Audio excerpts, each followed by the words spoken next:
देख सकै छी जे सूर्योदय भ गेलै। जहिना सूर्योदय भेलै ओहिना अपने सब देख सकै छी जे छठ व्रती अपन अपन पवित्र सामान के लऽ कऽ सूर्य देव के अर्घ दऽ रहल छथिन।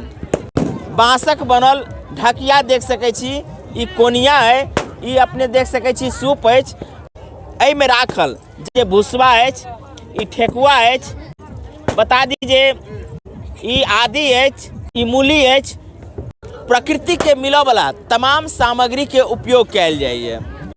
ईख, नींबू, तमाम तरह प्रकृति से मिलऽ वाला संसाधन अछि। सूर्य देव के उपासना कार्तिक मास में छठी दिवस के रूप में मनाओल जाइए।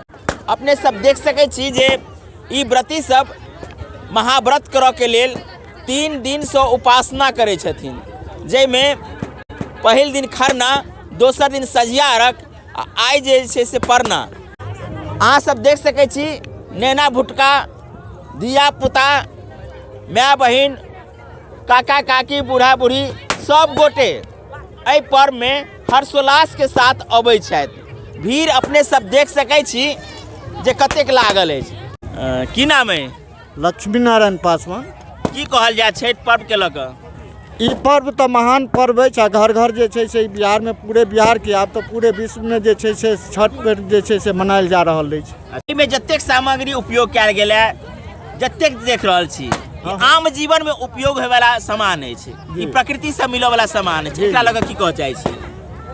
देखियो एहिमे तो छै जे अहाँके जेना बाँसक जे छै से दौरा होइए, कोनिया होइए, सूप होइए, इत्यादि इत्यादि जे सामान अछि, ओ तो जे छै से निश्चित रूप से जे छै से सूर्य देव, छठी मैया के जे छै से हुनका जे छै से आराधना कयल जा रहल अछि। सब गोटे मिला कऽ लोकक जे आस्था एकटा समुच्चय हेबाक चाही, ओ समुच्चय अपने सबके इएहटा पाबनि में देखऽ के मौका मिलत। नहीं तो बता दी जे गाम गाम आ घर घर अनेकों तरहक पाबनि त्योहार होइए, मुदा एकटा एहन पाबनि जे आब वर्ल्ड वाइड पाबनि घोषित हेबाक चाही, लोक से जुड़ल और प्रकृति से जुड़ल ई पाबनि अछि जे आदिकाल से एखन धरि चलैत अयलै। छठि पाबनि देख लेलियै, नीक लगैए?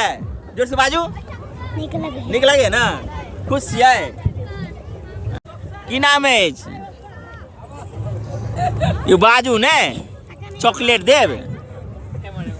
अब पाबनी अच्छा लग रहा है? हाँ? बोलो हाँ? बोलो जोर से। की नाम है अपने? श्री छेदी पासवान।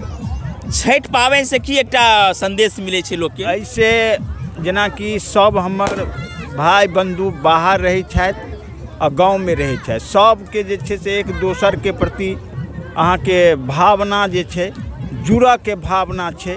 बता दी जे छठि पाबनि मनावऽ के लेल घाट तैयार कयल जाय। देख सकै छी एक खारी जैठाम हम खाड़ छी, सबसे पहले ऊपरका खाड़ी अपने सब देख सकै छी, दोसर खाड़ी, तेसर खाड़ी, अंतिम में चौथा खाड़ी, तखन जाके से पानी नदी के जैसे से पानी अछि।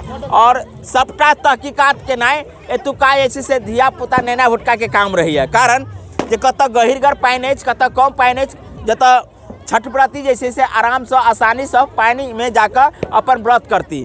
तो एहि के लेल धिया पुता के जे छै से पहिनहिए से आकलन करऽ पड़ै छनि। की नाम है? सुधीर पासवान। छठि पर्व के लग से घाट तैयारी के लेल कते दिन से अहाँ सब प्रोग्राम बनबै छियै? हम सब तो मतलब दिवाली के प्रात भ क मतलब 2-3 दिन बाद ओइके बाद हम सब एलहुँ। एते बड़का प्रोग्राम अहाँ सब बनेलियै है, इसे एते दूर अहाँ लंबा कटलियै माटि, तो कोनो जौन तौन रखलियै कि अपने से करियै? नहीं, अपने से 3टा लड़का हम सब बनेलियै केवल। के सब छलै? हम, नीतीश और रोहन छलखिन। हाँ।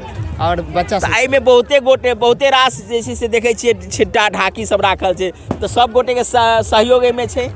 जी, सब गोटे के सहयोग छै, लेकिन हम सब ई नहीं जे कि मतलब काउंट क के जे कि एते आदमी नहीं, हम सब बहुत ज्यादा फ्री माने फ्री स्पेस देलिए है जे कियो आबि के में जे से पर्व मना सके, पूजा कर सके। जी, तो खास बात छठ पर्वक जे एकटा अंदर से मनावा के उत्साह जे होइए वो धिया पुता में देखा के ज़्यादा मौका मिले है। ई सुधीर है, सुधीर एकटा नीक डांसर अछि, जे खेसारी लाल के डांस के फॉलो करैए हिनकर इंस्टा पर और यूट्यूब फेसबुक सब पर से चैनल है। चैनलक नाम है टिंकू जैकर।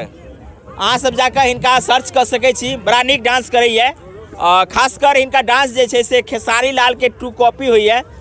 तो यदि खेसारी लाल के फैन छी तो हिनका चैनल के जाकर सब्सक्राइब कर सकै छी और फेसबुक पर हिनका जैसे फॉलो कर सकै छी, इंस्टा पर भी हिनका ऐसे से फॉलो कर सकै छी। जरूर बताएब। और ई जगह मधुबनी जिलाक झंझारपुर प्रखंडक अंतर्गत बनौर गाँव में और बनौर गामक जे छठ पाबनक जे उत्साह है से अपने साथ देखलो हैं। जरूर कमेंट करके बताएब। बहुत बहुत धन्यवाद। जय हिंद, जय भारत, जय मिथिला।